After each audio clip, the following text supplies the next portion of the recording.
두려움아 괜찮아 라는 제목으로 함께 은혜를 나누고자 합니다. 이 세상에는 온갖 고통이 있지만 그런 고통 가운데 두려움의 고통이 본질적이고 큰 고통이라고 아니할 수 없습니다.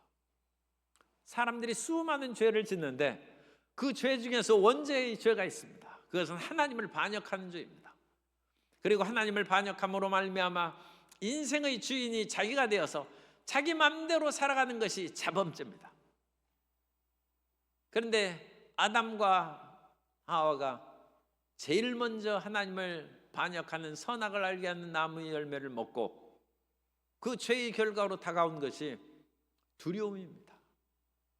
그래서 죄의 형벌에 여러 가지 종류가 있지만 근원적인 형벌은 두려운 것입니다.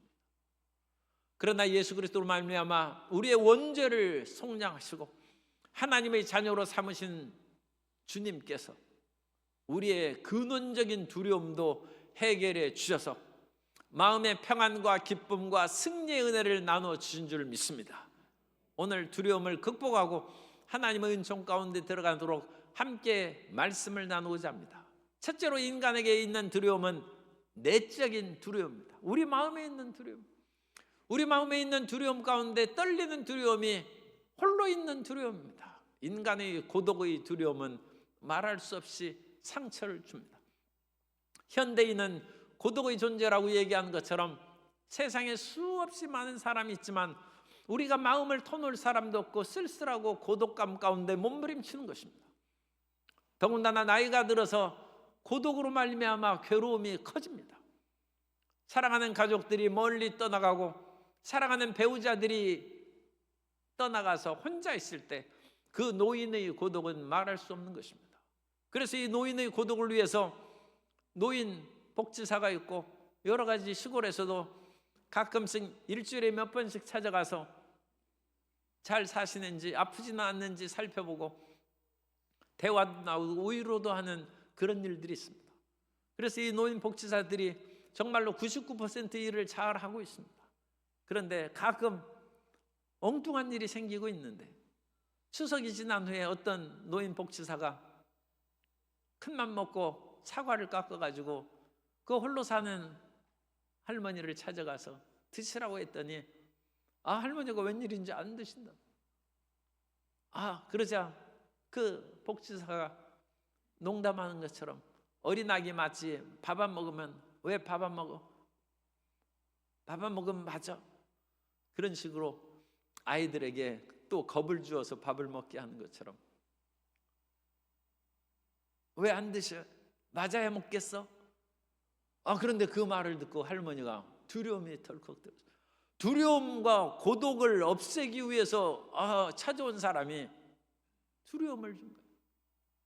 난 힘도 없고 이 사람은 젊고 홀로 살아서 소리 지를 힘도 없거니와 소리 지른다고 해서 도와줄 사람도 없는데 내가 이거 맞아서 죽는 것이 아닌가. 엉뚱한 생각이 들어와가지고 그 복지사가 간 후에 전화를 했어요. 나 괜찮으니까 복지사 보내주지 말라고. 왜? 복지사를 보는 것이 두렵기 때문에. 복지사를 거절하자 이제는 무슨 일이냐고 온갖 군데에서 이제 와서 겨우 얘기했어요. 사과 안 먹으니까 때린다고 해서 내가 못 오겠다. 인간은 홀로 있는 것도 두렵습니다만 다른 사람의 위협으로 말미암아 두려움을 또 말할 수 없는 것입니다. 사람들에게 또한 소외감의 두려움도 큰 것입니다. 청소년들이 불량 학생들하고 어울려 다니면서 술, 담배를 하고 나쁜 짓에 참여하는 것은 따돌림 당하지 않기 위해서 그런 거예요.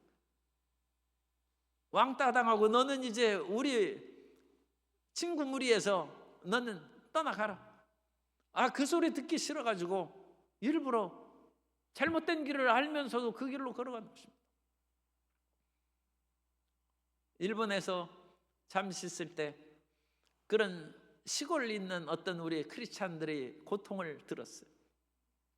그분은 마을에서 이제 맞설이라고 해가지고 마을 신들을 모시고 가마에 태워가지고 집집마다 돌면서 축복을 전하는 그런 축제 행사가 있어요.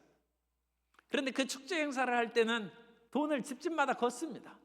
그래서 거기에 참여해서 함께 복을 나누자고, 그것도 크게 나쁜 거 아니죠. 그런데 예수님 믿는 집에 와가지고 돈을 내라고 하는데 안 낼 수 없다는 거예요. 왜? 그것을 안 내면 따돌림 당한다, 소외당한다는 거예요. 동네 사람들하고 교류하기가 어려워질 뿐만 아니라 자녀를 유치원 보내는 것이 입학이 잘 안 돼. 그 집은 우리 마을에서 어울리지 않으니까 유치원 다른 우리 자녀들하고 어울리지 못하게 한다. 늙으신 부모님이 계시면 노인정에 출입이 금지돼. 어려움이 생긴다.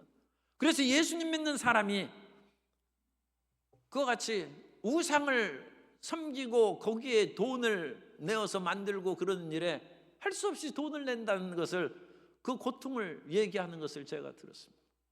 인간에게 있어서 소외되는 것은 무서운 것입니다. 그 소외된 두려움으로 말미암아 우리는 가끔 해서는 안 될 그런 일 속에 빠지기도 하는 것입니다. 더 나아가서 완전히 버림받는다는 것은 정말로 큰일입니다. 우리의 사랑하는 사람들로, 가족들로 말미암아 버림을 받고 우리의 친구와 동료들로 버림을 받으면 이 세상에서 어떻게 살맛이 나겠습니까? 그런데 인간의 이와 같은 내적인 두려움을 예수님께서 해결해 주셨습니다.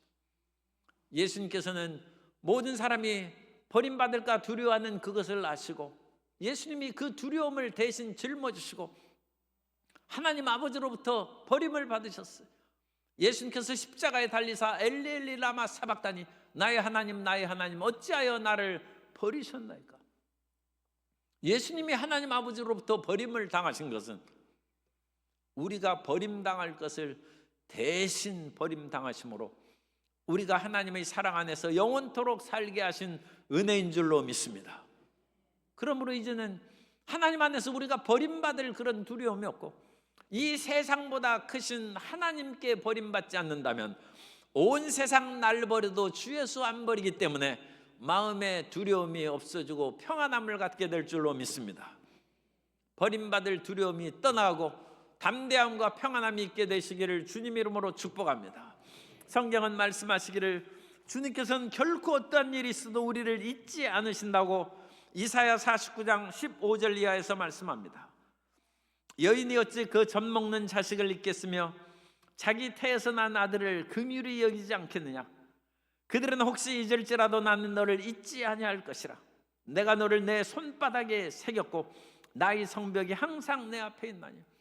주님께서 그 이름을 우리 손바닥에, 하나님의 손바닥에 새겨서 우리를 언제나 기억하시고 우리의 무너진 가정이, 우리의 무너진 직장과 사업장, 무너진 모든 사회의 현상들이 하나님 앞에 있다는 거예요.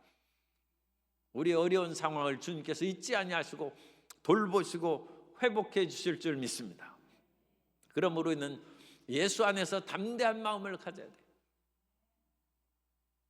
어떤 수녀가 어려운 사람을 돕고 고통에 빠진 사람하고 상담하는 것을 보고 사람이 묻습니다. 수녀님은 참 대단하십니다.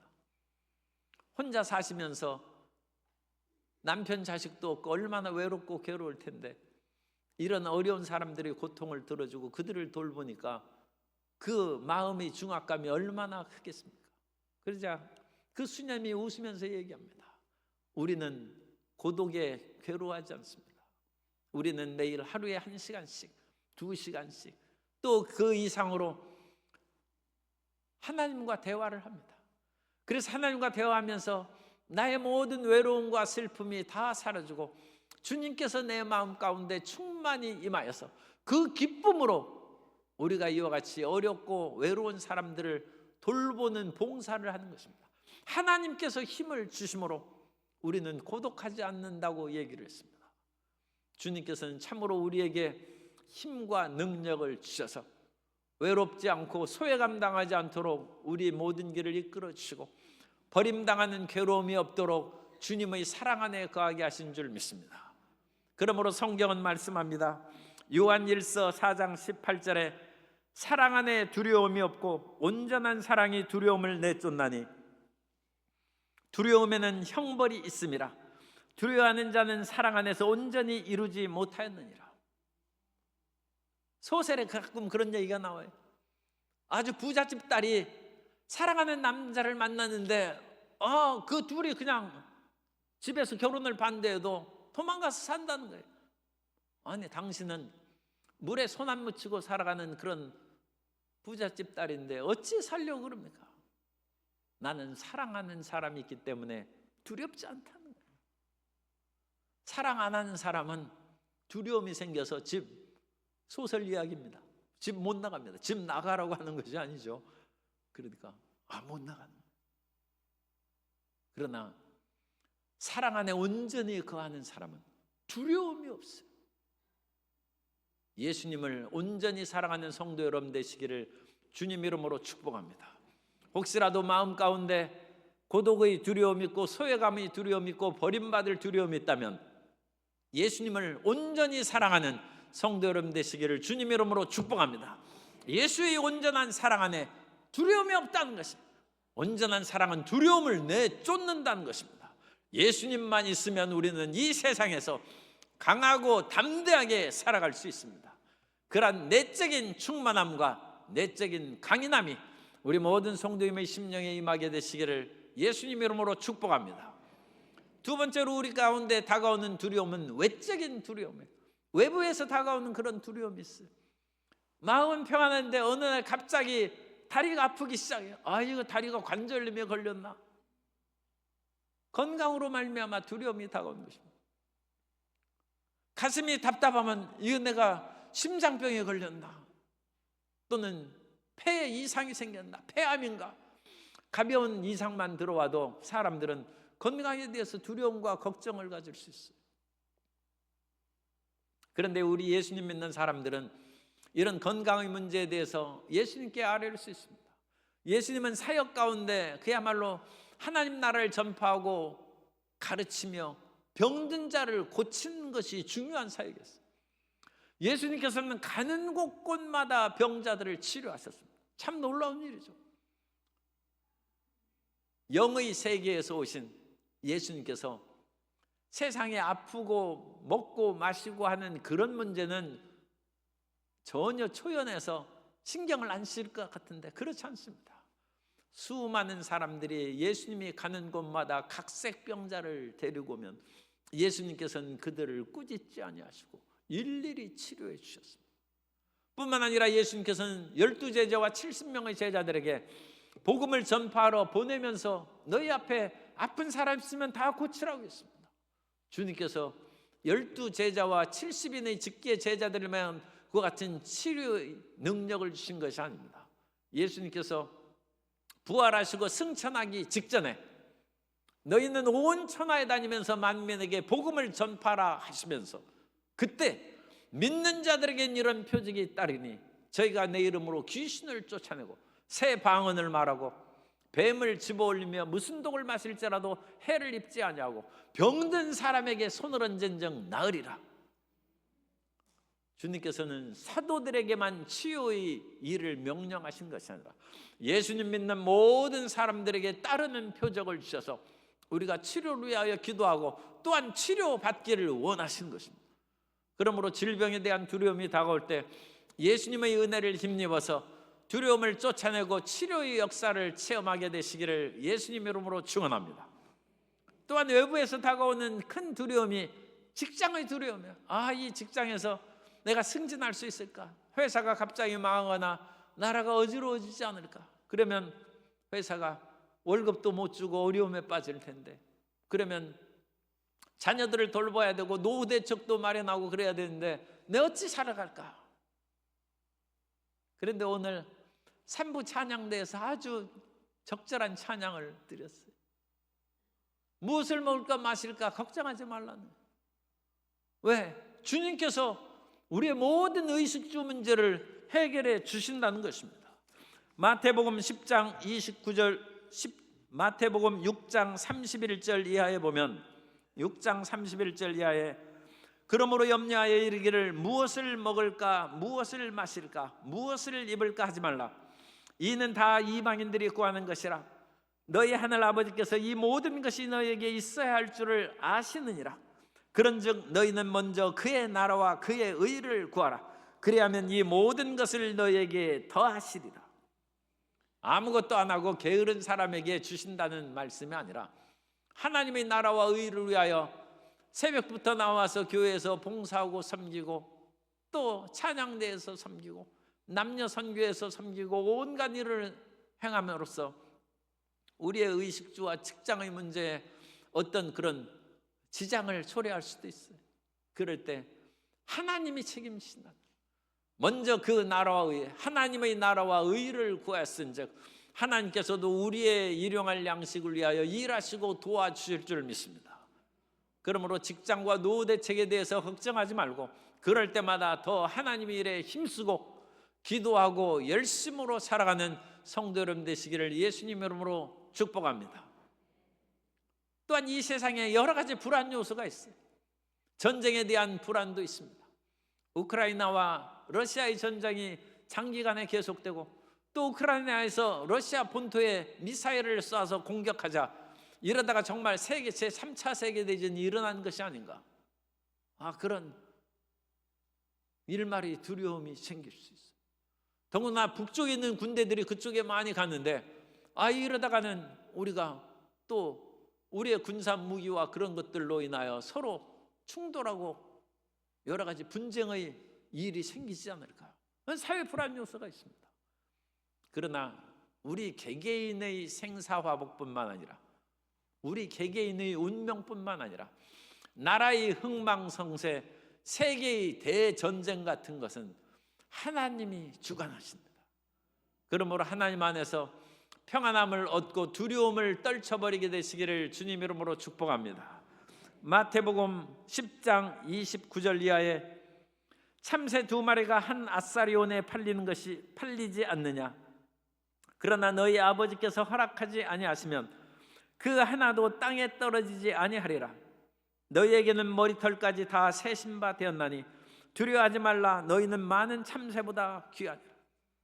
하나님은 지극히 광대하시고 높으신 하나님이시지만 하나님의 전지전능하신 그 능력 안에서 참새 한 마리도 하나님의 모르는 사이에 떨어진 일 없다는 것입니다.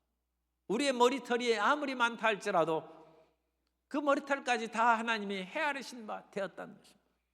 우리의 모든 일거수일투족을 주님께서 하시오매 하나님 안에서 담대함과 평안함을 얻게 되시기 바랍니다.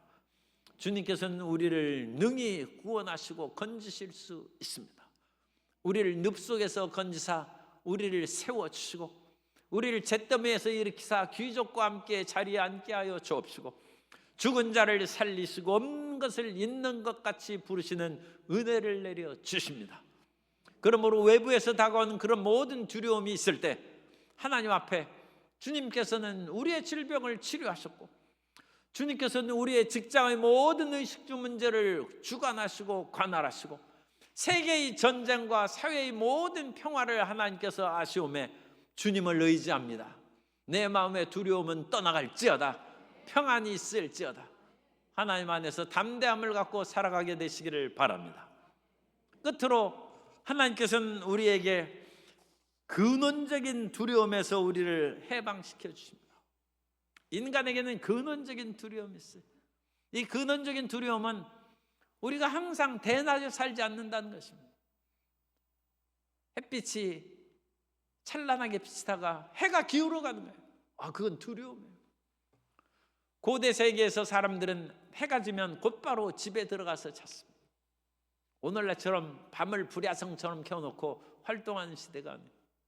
인류의 역사에 있어서는 불을 사용하는 것이 한 200만 년 전이라고. 그래가지고 인간들은 밤에 불을 밝힘으로써 두려움을 떨쳐버리고 모닥불에서 함께 모여서 오히려 서로 대화함으로 인간의 지적 능력이 향상되었다는 그런 보고가 있습니다. 그런데 어떤 어머니가 자식을 낳았어요. 그런데 그 자녀가 2달 됐는데 저녁 어스름이 되면 울기 시작합니다. 한강 작가의 괜찮아라는 시에 나오는 그런 내용입니다. 그래서 그 엄마가 2달 된 이 아기를 붙잡고 왜 그래 야가야, 밥도 먹었잖니, 기저귀도 갈아줬잖니, 머리를 만져보면 열도 없어요. 근데 왜 그래? 왜 우나? 그래 아기가 저녁 때만 되면 2-3시간씩 막 우는 거예요. 엄마가 이유를 알 수 없으니까 엄마도 함께 우는 거예요. 엄마의 눈물이 뚝뚝 아이 볼에 떨어지는 거예요. 그 엄마도 이유를 알 수 없어서 왜 그래 왜 그래만 하고 너무 괴로워요. 그러다가 어느 날 그 아이에게 아가 괜찮아 괜찮아 그 말을 하기 시작했어. 2달 된 아이가 뭐 괜찮다는 말을 그 어떻게 잘 알아들을지 그것도 알 수 없죠. 그런데 괜찮아 괜찮아 하니까 엄마의 마음이 괜찮아지는 거예요. 엄마의 울음이 그쳤어요. 그런데 놀랍게도 아기의 울음도 그쳤어요. 우리는 이 세상의 여러 가지 고통과 좌절의 일이 다가올 때 하나님 왜 자꾸 왜 그래 외칩니다. 그러나 주님께서는 우리를 품에 안으시고 괜찮아, 낮이 지나고 밤이 와도 괜찮아. 왜? 이 밤이 지나면 새벽이 올 거야. 이 밤에 울음이 기숙할지라도 내일 아침에는 기쁨이 올 거야. 하나님께서는 밤을 지나 새벽을 창조하신 하나님이십니다.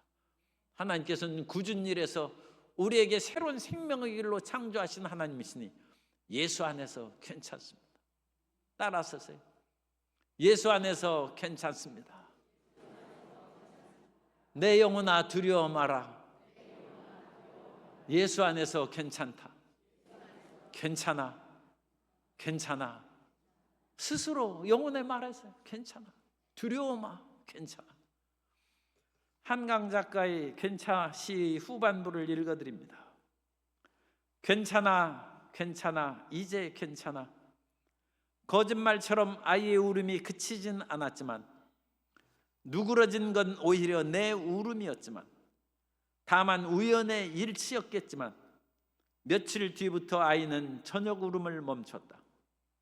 30 넘어서야 그렇게 알았다. 내 안의 당신이 흐느낄 때 어떻게 해야 하는지. 울부짖는 아이의 얼굴을 들여다보듯 짜릿한 거품 같은 눈물을 향해 괜찮아, 왜 그래가 아니라 괜찮아, 이제 괜찮아. 인간의 영원한 밝음이 기울어가서 저녁의 황혼이 짙어갈 때 두려워하지 마십시오. 새벽이 올 것입니다. 우리의 인생에 해가 줄어들고 추운 겨울이 닥쳐와 동지가 가까울지라도 동지가 지난 후에 크리스마스가 있고 태양이 길어지는 희망이 솟아오릅니다. 우리 인생이 다시 시작할 수 있습니다. 예수님 안에서 새로운 꿈과 희망으로 살아가는 성도 여러분 되시기를 주님 이름으로 축복합니다. 그것이 인간의 근원적인 두려움이에요. 우리는 영원히 살고 죽음을 보지 아니하고 우리는 항상 낮과 같이 살기를 원하는데 이 지상에는 그런 건 없어요. 그런데 요한계시록에 보면 천국은 항상 밝습니다. 천국에는 밤이 있지 않아요. 그런 나라가 있다는 거예요. 우주 안에서는 항상 밤이 있어요. 태양이 있으면 그것이 태양의 뒷면은 그 반대편에는 어두움이 있는 것입니다. 그러나 하늘에는 영원한 빛이요 조금도 어둠이 없는 하나님이 계시기 때문에 우리는 다시는 아픈 것이 없고 이별하는 것이 없고 죽는 것이 없고 밤이 없는 광명한 빛 가운데 주님과 더불어 영원토록 살게 될 줄로 믿습니다. 그러므로 근원적인 두려움을 예수 안에서 해소시키고 평강을 얻게 되시기를 주님 이름으로 축복합니다. 마지막으로 우리의 근원적인 두려움은 죽음입니다. 죽음. 모든 사람은 죽게 되어 있습니다. 시편 90편 3절에 보면 주께서 사람을 티끌로 돌아가게 하시고 말씀하시기를 너희 인생들아 돌아가라 하셨사오니. 우리 인생이 너무 정말 짧게 살다가 흙으로 돌아가는 것입니다. 사람이 살면 70이요 강건하면 80이라도 그 년수의 자랑은 수고와 슬픔뿐이요 신속히 가니 우리가 날아가나이다. 인생이 그렇게 지나가는 것입니다. 그런데 놀라운 말씀이 있어요. 사람이 죽어도 안 없어진다는 거예요.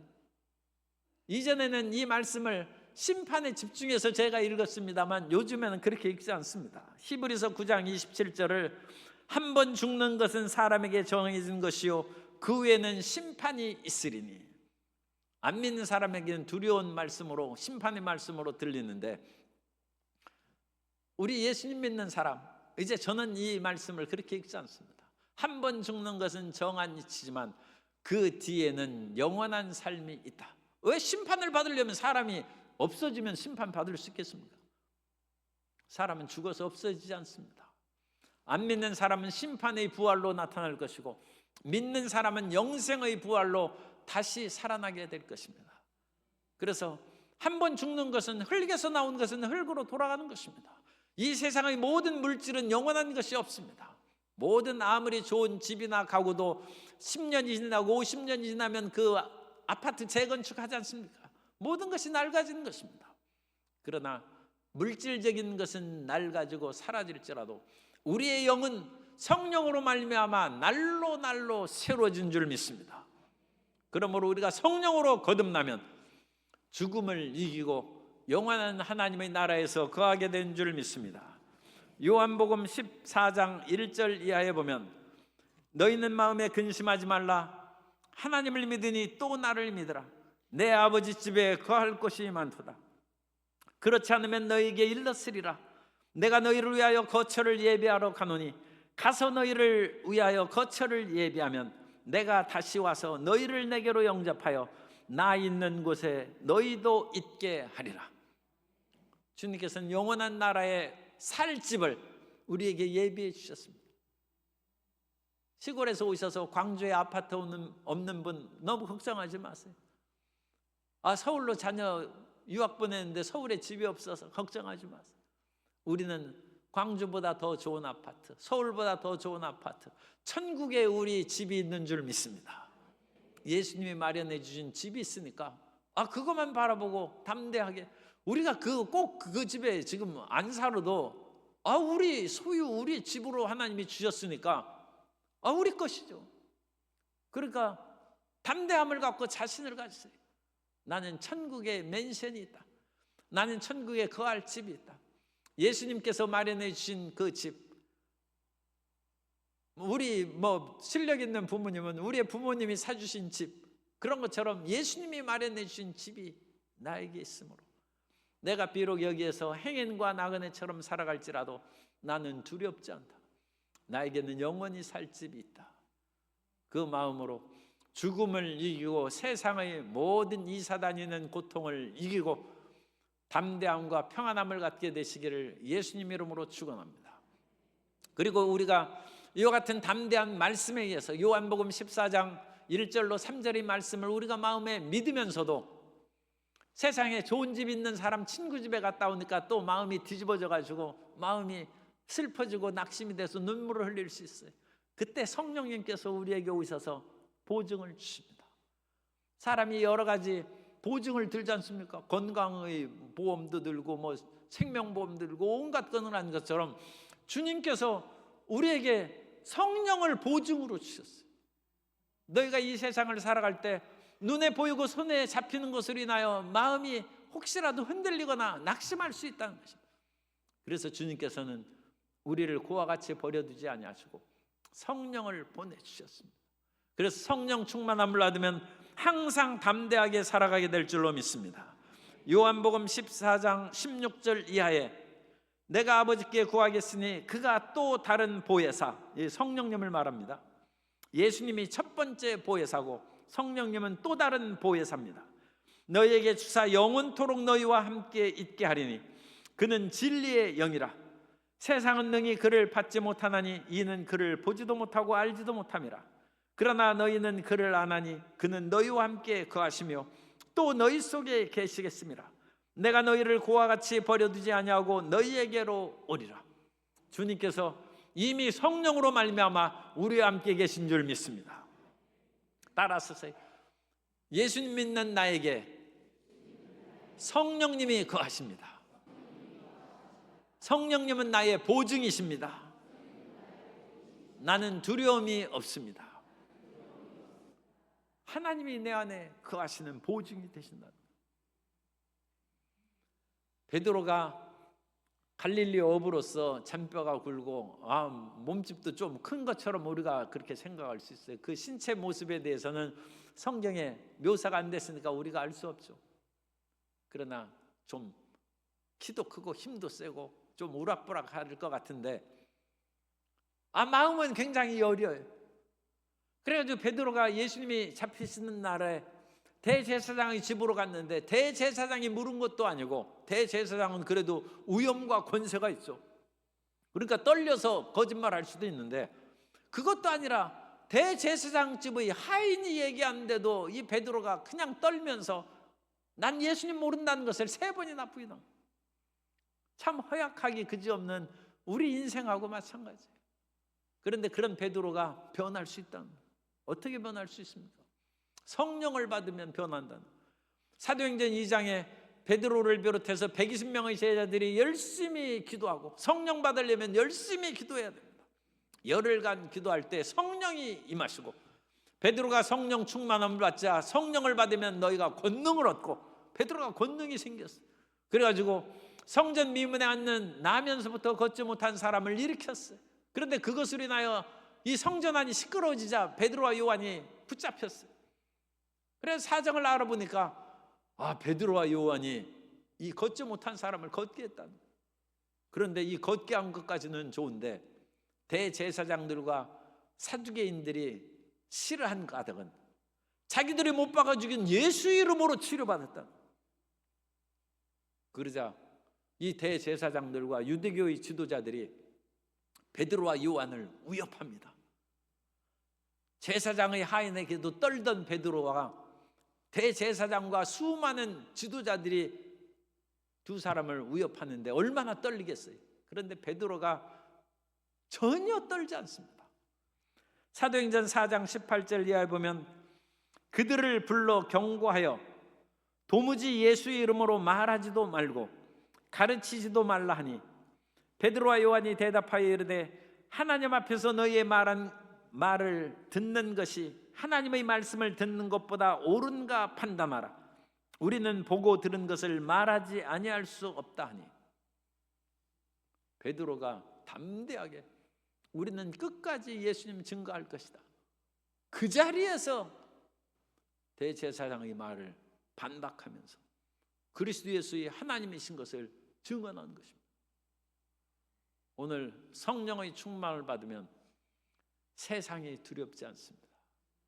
세상이 떨리고 사회가 불안하고 몸이 떨리고 육체의 질병으로 괴로워하고 마음속에 고독과 소외감과 버림받은 것으로 떨릴 때 성령의 충만함을 받게 되시기를 예수님의 이름으로 축원합니다. 우리는 이미 원죄에서 나오는 두려움을 그리스도 예수를 믿음으로 보혈로 씻음받아서 치료됐습니다. 우리의 근원적인 두려움은 치료됐습니다. 우리는 어스름이 다가올 때 이제 어디에선가 알 수 없는 불안과 두려움으로 울지 않아도 돼. 왜? 예수님은 낮과 밤을 주관하시는, 산자와 죽은 자를 주관하시는 예수님이시기 때문에 우리는 두렵지 않습니다. 그리고 그 말씀을 우리가 굳게 붙잡고 말씀으로 우리의 두려움의 흑암의 세력을 쫓아낼 뿐만 아니라 성령의 충만함을 받으면 우리 마음이 담대해져서 이 모든 두려움을 다 쫓아내고 강하고 힘차게 살아가게 될 줄로 믿습니다. 말씀 충만, 성령 충만, 예수 사랑 충만하여 담대하게 승리하며 이 세상을 살아가는 주의 백성들 되시기를 주님 이름으로 축복합니다. 따라서세요. 예수 믿는 나는 괜찮아. 두려워하지 마. 모든 일이 잘 될 거야. 예수 안에서 나는 승리할 거야. 아멘.